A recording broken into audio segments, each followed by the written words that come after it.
குடும்ப கதையை பத்தி நம்ம ஏன் பேச வர்றோம்? ஒவ்வொரு குடும்பத்திலயுமே பல பிரச்சனைகள் இருக்கும். பல காரணங்களால பிரியறாங்க, சேர்றாங்க, பல தவறுகள் நடக்குது. பல குழந்தைகள் தவறான வழியில போறாங்க.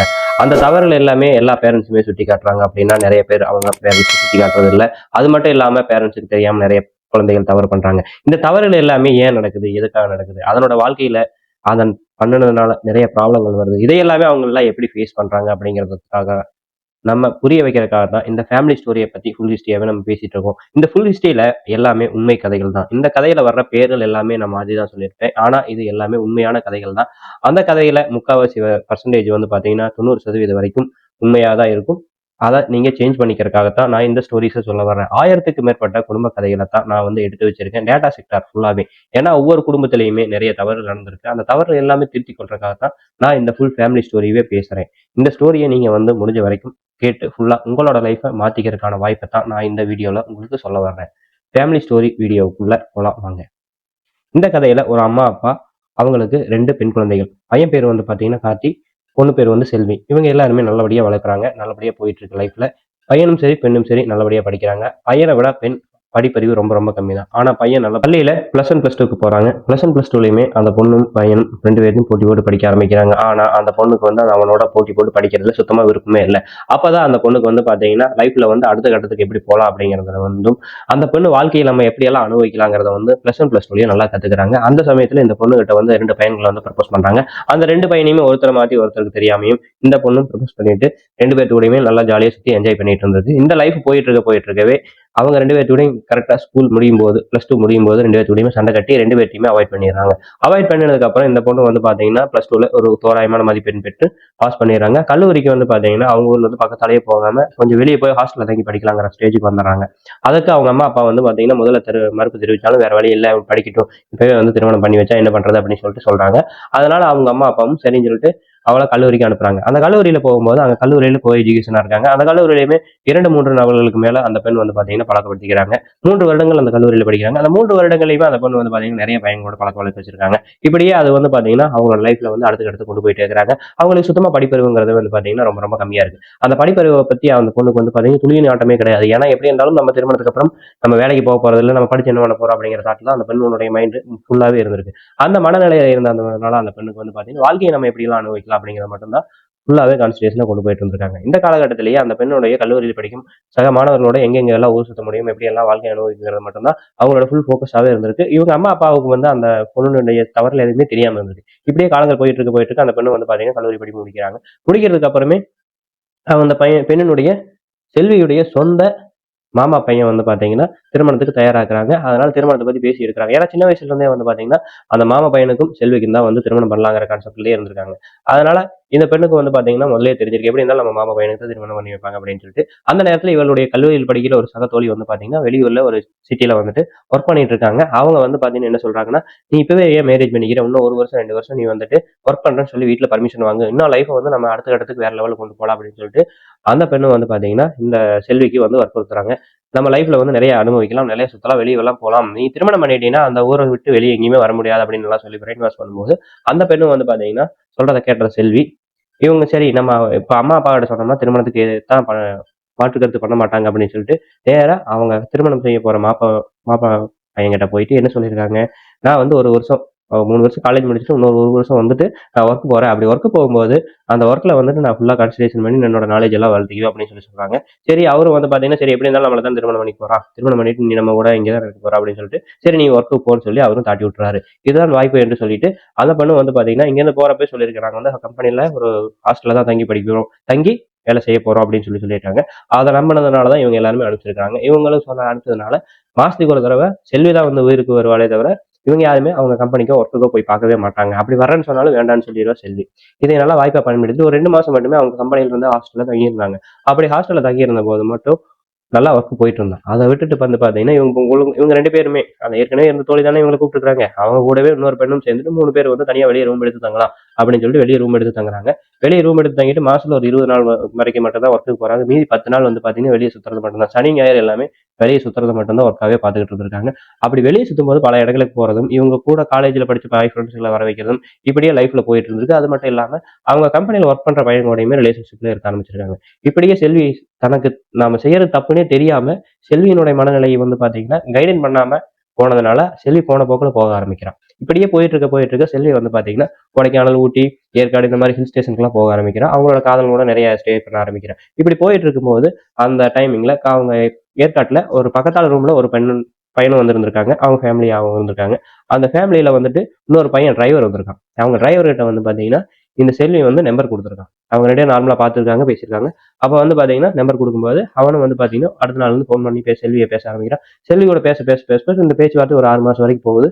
செல்வி மீது பாத்தீங்கன்னா அவன் மேல நல்ல ஒரு அபிப்பிராயம் வருது. சரி நம்பிக்கையா நம்ம இருக்கலாம். ஆனா அவனும் தெளிவாக சொல்லியிருக்கான், நான் மேரேஜ் பண்ண மாட்டேன்னு சொல்லியிருக்கான். அதே மாதிரி செல்விக்கும் பாத்தீங்கன்னா எனக்கு எங்க சொந்த ஊரத்துல தான் திருமணம் பண்ணுவோம், அதனால நானும் திருமணம் பண்ணிக்க மாட்டேன் அப்படின்னு சொல்லிட்டு 2 பேரும் ஃபர்ஸ்ட் நல்லா டீலிங்காகவும் தான் பேசியிருக்காங்க. அதை தெரிஞ்சுக்கிட்ட அந்த டிரைவர் என்னன்னா ஓகே ரைட், இவ கூட நம்ம ஜாலியா இருக்கலாங்கிற மட்டும் தான் கான்செப்ட் பேசிட்டு இருந்திருக்கா. அந்த காலகட்டத்திலேயே அவங்க பாத்தீங்கன்னா இவளை நேரா நீ ஏற்காடு வா, நம்ம ஒரு நாள் ஸ்டே பண்ணலாம் அப்படின்னு சொல்லியிருக்கான்.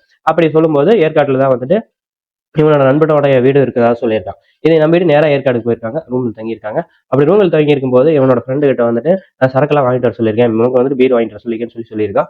அப்போ பாத்தீங்கன்னா ஃபர்ஸ்ட் இல்ல வேண்டாம், நான் நைட்டே எங்கெல்லாம் கிளம்புறேன், நான் நான் இப்படி வீட்டுக்கு போகணும் அப்படின்னு சொல்லி தான் வந்திருக்கேன் அப்படின்னு சொல்லும்போது, இல்ல வேண்டாம் இன்னைக்கு ஒரு நாளைக்கு மட்டும் இரு, நாளைக்கு காலையில் நீ போயிருவியாமா அப்படின்னு சொல்றான்.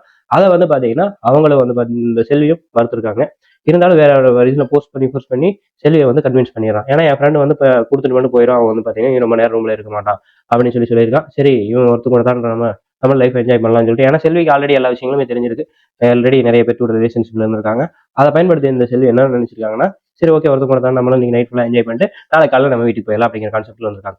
அதை பயன்படுத்திட்டு அவனோட நண்பனும் பாத்தீங்கன்னா நான் வர வழியில் மச்சான், அவன் பாத்தீங்கன்னா ரூம்ல சரக்கு இதெல்லாமே கொடுத்துட்டு ஃபுட் எல்லாமே கொடுக்குறான், பிரியாணி எல்லாமே கொடுத்து போட்டு, மச்சான் நான் வர வழியில் போலீஸ் பார்த்தேன்டா, போலீஸ் பிடிச்சிட்டு இருக்காங்க, நான் ஒரு 1/2 இங்கேயே சாப்பிட்டு நான் ஒரு 9:30 மேல நான் கிளம்பிடுறேன் அப்படின்னு சொல்றான். அவன் இப்போ பாத்தீங்கன்னா வேற வழி இல்லாம செல்வியும் சரி 3 பேர் சாப்பிட்டு கிளம்பிடுவோம் அப்படி இல்லை, அதுக்கப்புறம் நம்ம இது பண்ணிக்கலாம்னு சொல்லிட்டு செல்வியும் சரின்னு சொல்லியிருக்கா. 3 பேர் ஒன்றா சரக்கு அடிக்க ஆரம்பிக்கிறாங்க. அப்படி சரக்கு அடிச்சு நல்லா கொஞ்சம் நான்வெஜ் இது எல்லாமே சாப்பிடும்போது அவளுக்கு பீர்ல சரக்கையும் மிக்ஸ் பண்ணி கொடுத்துறாங்க. அதில் பாத்தீங்கன்னா செல்விக்கு போதை அதிகமாக ஆரம்பிக்குது. போதை அதிகமாக செல்விக்கு பாத்தீங்கன்னா மனநிலையே சரியான நிலையெல்லாம் போகுது. இந்த கால டைமிங்லேயே செல்வியை அவனோட ஃப்ரெண்டும் இவங்க 2 பேருமே அபியூஸ் பண்ண ஆரம்பிக்கிறாங்க. அபியூஸ் பண்ணி அவன் முதல்ல தடுக்க நினைச்சாலும் வேற வழி இல்லாமல் அவளோட உடம்புல எனர்ஜி இல்லாம ஃபுல்லா சரக்கையே அதிகமாக மிக்ஸ் பண்ணதுனால அவன் தவிர்க்க முடியல. அவங்க 3 பேருமே ரிலேஷன்ஷிப்ல இருந்தாங்க. அப்படி அந்த ரிலேஷன்ஷிப்ல இருந்ததுக்கு அப்புறம் காலையில அவளுக்கு தெளிவு வந்ததுக்கு அப்புறம் தான் அவங்களுக்கு என்ன நடந்திருக்கு என்ன ஏதுன்னு தெரியுது. அப்ப செல்வி அவங்ககிட்ட கேட்கும்போது நம்ம 3 பேர் ஒண்ணா இருந்து வீடியோ எடுத்து வச்சிருக்கோம்னு சொல்றான். அது மட்டும் இல்லாம நீ சாயங்காலம் வரைக்கும் இங்கதான் இருக்குன்னு சொல்லியிருக்காங்க. அப்படி பகல் ஃபுல்லாவே அவங்க கூட இருக்க வைக்கணும்னு சொல்லித்தான் அவளை சொல்லியிருக்காங்க. அதை இவங்க வீட்டுல கூப்பிட்டு நான் இன்னைக்கு நான் கம்பெனில லீவ் கிடைக்கல, அதனால என்னால வர முடியும்னு செல்வி சொல்லியிருக்கா. அதை கேட்டு சரி அவங்க அம்மா அப்பாவும் அவங்க மாமா எல்லாமே சரி ஓகே நார்மலா அடுத்த வாரம் வரட்டும் அப்படின்னு சொல்லிட்டு விட்டுட்டாங்க.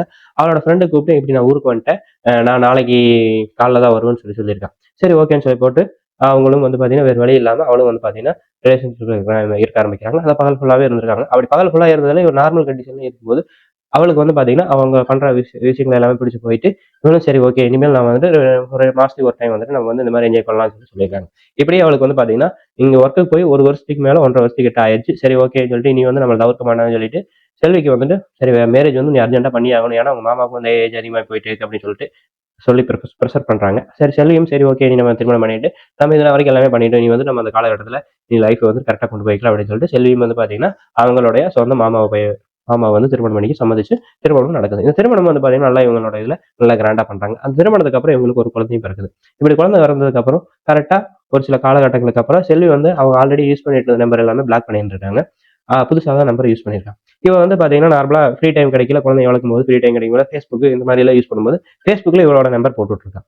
இவனோட நம்பர் போட்டு விட்டுறத பார்த்த அவருடைய அந்த டிரைவரும் அவனுடைய நண்பரும் சரி ஓகே இவர்கிட்ட ஃபோன் பண்ணி பேசி பார்க்கலாம் அப்படின்னு சொல்லிட்டு மறுபடியும் ஃபோன் பண்ணி அந்த நம்பரை கூப்பிட்டு பாக்குறாங்க. கூப்பிடும்போது இவங்களுக்கு அந்த நம்பர் யாருன்னு தெரியாதனால அட்டன் பண்ணி பேசுறா. அப்போ அவங்களோட டீட்டெயில் எல்லாமே சொல்றாங்க. நம்ம ஏற்காட்டில் இப்படி எல்லாம் தங்கி இருந்தவங்க எனக்கு டீட்டெயில் சொல்லும்போது இல்ல எனக்கு திருமணம் ஆயிடுச்சு, எனக்கு குழந்தை பிறந்துருச்சு, இனிமேல் நான் அந்த லைஃப்க்கெல்லாம் வரமாட்டேன், என்ன விட்டுருங்கன்னு சொல்லி அவங்க கிட்ட சொல்லியிருக்காங்க. அவங்களும் சரி ஓகே பரவாயில்ல அப்படின்னு சொல்லிட்டு விட்டும்போது ஆனா அவங்க 2 பேருக்கு இந்த பொண்ணு மாதிரி கம்பெனி கொடுக்குற கால் இல்ல அப்படின்னு சொல்லிட்டு அவங்களும் நைட் போதையில் என்ன பண்ணிட்டாங்க, நைட் ஒரு 10 மணிக்கு செல்வியோட அந்த நம்பருக்கே வாட்ஸ்அப்ல இவங்க 3 பேர் ஆல்ரெடி ஒன்னா இருந்த ரிலேஷன்ஷிப்ல இருந்த வீடியோ அவங்க வச்சிருந்திருக்காங்க. அந்த வீடியோ நைட் செட் பண்ணிடுறாங்க.